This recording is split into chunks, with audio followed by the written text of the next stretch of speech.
A matchup this Friday night on KCRG 9.2. Defending state champion Regina will host perennial powerhouse Solon. It doesn't get any better than this. It doesn't take a genius to figure out this game has turned into a huge rivalry. We had that win streak that they ended. Now they have a 29-game win streak, I believe, and we're really looking forward to ending that one. Both sides are really into it, and we both just go out there and give it everything we've got. These two schools have combined for 6 state titles in the last 5 years, and they have a tremendous amount of respect for each other. It's the benchmark, in my opinion, on how to do it year after year after year, and the intensity with which they play, the physical nature with which they play, and then ultimately just the young men that they are, and that's what we feel like we are too. We're very similar to one another in how we go about, coaching our kids and what we demand from them. Both schools lost a lot of key players from last year's team, but they know how to reload, and they know each other well. Solon quarterback Rory Seidel put on a show last Friday night against Mount Vernon, but don't worry, Regina coach Marv Cook has him well scouted. In fact, that's my cousin's boy, so he's a great young man, and that's the beauty of some of these rivalries. There's a lot of relationships that are not just in academics or whatever, they're family relationships as well. So it's going to make for a fun night. Another #1 rated team from our area was in action tonight. The Regina Regals hosted the 8th rated Solon Spartans. It was a game carried live on KCRG 9.2. We have some highlights for you from that ball game. First quarter, and the Regals would score in every quarter tonight. Mark Ward, the quarterback, on the keeper around the right side. He takes it in, 7-0 Regals. In the second quarter, Ward, the quarterback, goes upstairs. He's looking for Alex Balke. He finds him, and they led it 16-0 at the break. More Regal action in the third quarter. The give to the fullback, Donovan, 24-zip at that point. Then in the fourth quarter, great little screen to the wide receiver. It's Alex Balke. He gets some blocks. The Spartans missed some tackles. It's a 49-yard touchdown. Regina rolls past Solon 31-7. Here we go. Regina and West Branch, the Bears, the Regals. Head coach Marv Cook, head coach Butch Peterson for West Branch. In the first quarter, West Branch goes to the airways. Coles Cook throws, but Alex Balke intercepts for the Regals. Butch can't believe it. Second quarter, Regina's Bo Bauer picks off Mark Ward inside the 5-yard line. Now the Bears on offense, they give it to their all-state running back, Cade Jones. He picks up 13 big ones down to the 5-yard line. Then the gives to Bauer. He scores. It's 7-0 West Branch at that point. On the last play of the first half, Michael Adam intercepts for the Regals, and that keeps it at 7-0 at the break. In the third quarter, Regal quarterback Ward goes upstairs to Matt Streb. That's a 28-yard touchdown. 8-7 Regals. They added the 2-point conversion. West Branch with the ball, but they cough it up, and Michael Adams recovers for Regina. 5 minutes to go in the ball game, and the Regals call on Riley Dixon. That's a touchdown. They add the 2-point conversion, 15-7 lead. West Branch scored with 6.5 seconds left, but they failed on the 2-point conversion. Regina holds on. Although not a district game, it was top-rated Iowa City Regina playing host to alburnett. Mark Carlson was there. Beautiful night for football in Iowa City, and what a night for Regina quarterback Mark Ward. Ward would get it going early with this first quarter bomb to Alex Balke. He's across the goal line, touchdown, 6-0 Regals. Ward keeps it going with a toss to Matt Streb. Streb flashing a move or two up the sidelines, and he's long gone. Make it 13-0 Regals. And the Regals would continue to dominate on offense. This time it's Ward to Riley Dixon. He has a nice little game near the Regal sideline. And that sets up Ward's third touchdown pass of the first quarter.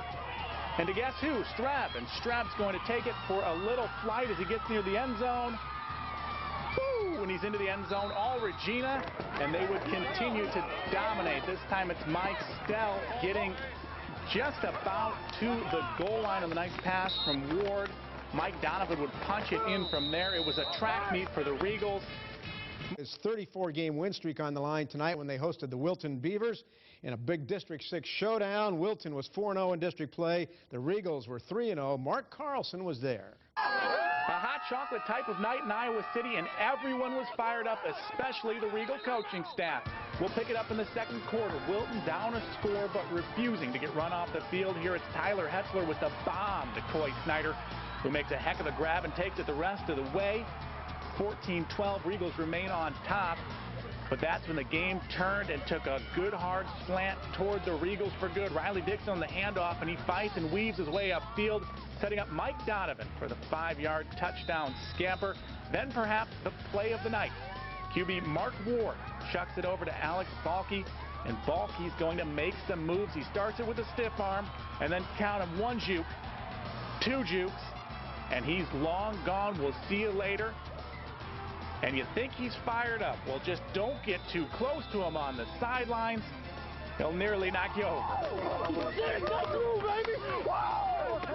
Wilton would put together another drive late in the second, but Jake Binkman would eventually put an end to it with this pick.